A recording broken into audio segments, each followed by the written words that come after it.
तर आपण आजचा जो क्लास आहे आपला कम्प्युटर हार्डवेअरचा, म्हणजे आपल्याला कम्प्युटरचे जर पार्ट्स वगैरेमध्ये काही प्रॉब्लेम वगैरे आला असेल तर आपल्याला काय करावं लागणार आहे, त्याला क्लीन करावं लागणार आहे. तर क्लीन करण्यासाठी मार्केटमध्ये याला काय बोलतो आपण, ब्लोअर. काय बोलतो? ब्लोअर. ब्लोअर दोन प्रकारचे राहते, बाहेर हवा फेकणारा पण राहते आणि आतमध्ये फेकणारा पण राहते. डिपेंड करते तुम्हाला कशाची गरज आहे. तर तुम्हाला जर डस्ट बाहेर उडवायचं असेल तर ब्लोअर घ्यावं लागेल, आणि आतमध्ये फिरायचं असेल तर व्हॅक्यूम क्लीनर घ्यावं लागेल. लक्षात. तर तुमचं समजा ऑफिस क्लीन असेल, एकदम चांगला पॉश असेल, तर मग तुम्ही व्हॅक्यूम क्लीनर हे घ्या. ठीक आहे. तर तुमच्या इच्छेनुसार असतं तुम्हाला काम कसं करायचं आहे. आपण एक एक्सटेन्शन बोर्ड घेतलेला आहे आणि त्याच्यानंतर आपण याला इथे चालू करणार आहोत. ठीक आहे. तर या प्रकारे याचा आवाज येते, घाबरायचं नाही आहे, नाहीतर मग घररकन वाजलं तर फेकून द्या, तुटून जाईल ते. मग 1,500 रुपयाचं नुकसान होऊन जाईल. तर हे आपलं एक पूर्ण टोटल कम्प्युटर जो असेंबल केलेला आहे, आपल्याकडे इथे कॅबिनेट पूर्ण एक असेंबली केलेलं डिव्हाइस आपल्या इथे आहे. तर याला काय करायचं आहे बघा, इथे दाखवा थोडंसं. इथे खूप सारा डस्ट आहे, ॲक्च्युली बरंच काही डस्ट आहे याच्यामध्ये. तर डस्ट असल्यामुळे काय होतं, डस्टमुळे कम्प्युटर प्रॉपर वर्किंग करत नाही, स्लो होणं, हँग होणं वगैरे. ठीक आहे. तसे बरेचसे प्रकार होतात. तर आपल्याला आपल्या कम्प्युटरचं काय करावं लागतं, मेंटेनन्स करावा लागतो. मेंटेनन्समध्ये काय आहे, काही रॅममध्ये काही प्रॉब्लेम असेल तर रॅम काढून तिला साफ करून क्लीन करून तिला फिट करणं. SMS मध्ये प्रॉब्लेम असेल, मागच्या साईडला फॅन असतो, फॅनमध्ये डस्ट गेल्यामुळे किंवा कचरा किंवा केस वगैरे गेल्यामुळे काय होतं, फॅन बंद होतो SMS चा. तर SMS बंद, कधी कधी SMS ॲटोमॅटिक पॉवर सप्लाय खंडित करणं, म्हणजे खंडित करून टाकतो. कारण म्हणजे कसं, तो ओव्हरहीट होतो. ठीक आहे. मागे फॅन असते SMPच्या मागच्या साईडला, तो फॅन बंद नाही झाला पाहिजे. मागे कचरा अडकतो तर त्यालाही क्लीन करावा लागतो. ठीक आहे. हा CPU फॅन दिलेला आहे इथे. CPU फॅनमध्ये पण आपल्याला हे क्लीन करावं लागतो. तर ते आपण क्लीन करू. तर बाजूला होऊन जा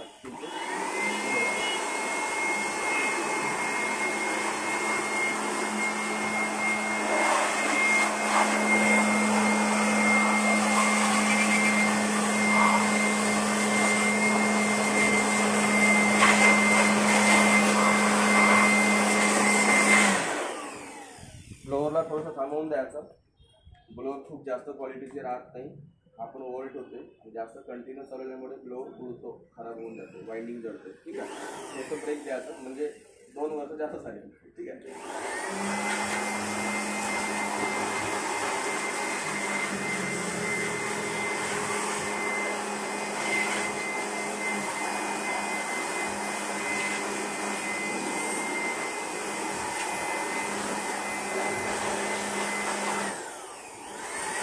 आता सर्वांनी एक फ्लोअर घ्या हातामध्ये आणि घ्या, फ्लोअर मारून घ्या, एक प्रॅक्टिस करून घ्या.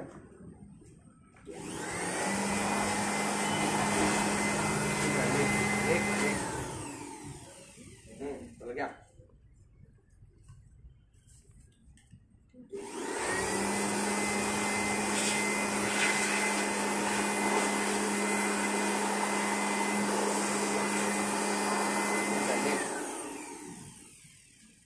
पटापट घ्या, व्हिडिओ मोठा होतो. हां घ्या.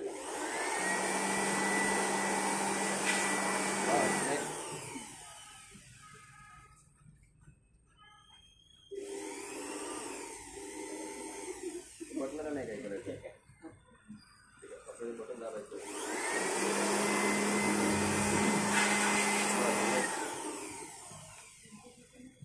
मशीन खाली नाही पडली पाहिजे, सांभाळून थोडंसं. तिला काहीच नाही करायचं, बटनला काहीच नाही करायचं.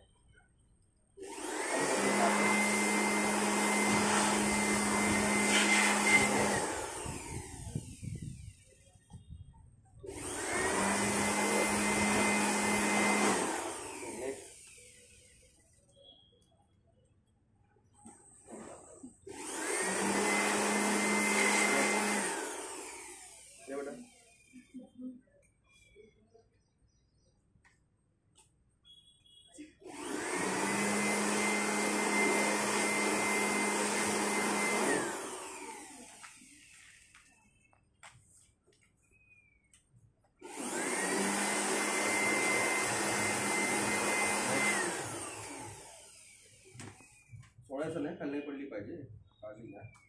कारण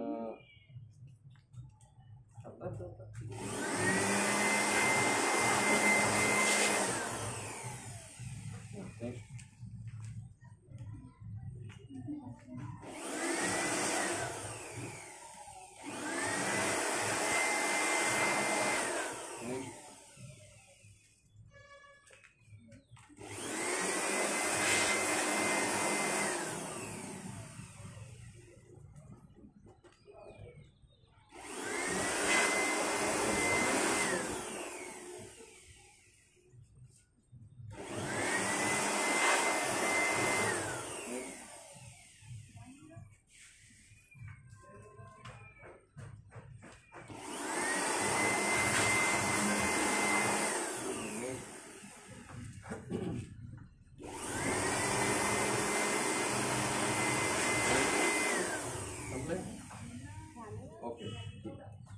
तर या प्रकारे आपल्याला क्लिनिंग करावं लागतो आपल्या कॅबिनेटची. म्हणजे कॅबिनेटमध्ये असलेले प्रत्येक पार्ट जे आहेत, हार्ड डिस्क आहे, फॅन आहे, रॅमचे स्लॉट आहेत, PCI स्लॉट आहेत, त्याच्यामध्ये काय राहतं, डस्ट घुसतो.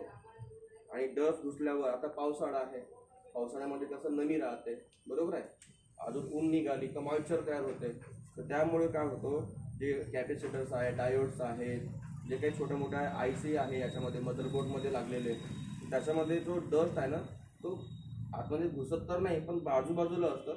पण मॉइश्चर हा कसा सूक्ष्म राहते, तो घुसून जाते, तो डस्टला घेऊन आतमध्ये जाते. आणि त्याच्यामुळे आपला कम्प्युटर कशामुळे खराब होते, जास्त मॉइश्चर आणि डस्ट. ह्या दोन्ही गोष्टी मग वितळल्या अर्घे होते, एकामध्ये मिक्स होतात आणि त्यामध्ये ते कॅपॅसिटरमध्ये ICमध्ये घुसतात. आणि ते घुसल्यामुळे आपला जो मदरबोर्ड आहे तो कुठेतरी खराब होतो. मग तर शॉर्ट सर्किट होतो ना, प्लस मायनस टच झाले की झालं, एक पर्टिक्युलर डिव्हाइस मग आतमधला खराब होतो. आणि तो खराब झाला की नंतर आपण आपला मदरबोर्ड खराब झाला असं आपला जो ऑपरेटर आहे किंवा जो इंजिनियर आहे, कम्प्युटर इंजिनियर, तो घोषित करते की बा ये उड़ गया, अभी आपको दूसरा मदरबोर्ड लेना पडेगा. ठीक आहे. हालांकी मदरबोर्ड रिपेअर पण होतात. चिप लेवलमध्ये जो काम करणारा जो व्यक्ती आहे तो रिपेअर करतो. पण जेवढा खर्च मदरबोर्डला विकत घ्यायला येईल त्याच्यापेक्षा जास्त खर्च रिपेअर करायला येईल. आणि ते जुनं तर जुनंच ना, आणि नवीन तर नवीन. रिपेअर केलेली वस्तू, एखादी वस्तू नवीन टाकली, बाकीच्या गोष्टी याच्यामधल्या जुन्या राहतात. मग नवीन चांगली आणि मग जुन्या याच्यावरती लोड येणार ना. तर त्याच्यामुळे मग तसंही मग एक नवीन टाकलं की मग दुसरं खराब होणं चालू होऊन जाते. तर या प्रकारे आपल्याला आपल्या कम्प्युटरचं याला क्लिनिंग करून अधामधातून, महिन्यातून, 15 दिवसातून, 2 महिन्यातून आपल्याला काय करायचं आहे, मेंटेनन्स, याला काय बोलतो आपण, मेंटेनन्स करायचं असं आपण बोलतो. ठीक आहे. तर याच्यापुरतं आपल्याला मेंटेनन्स आपल्याला कळलं असेल.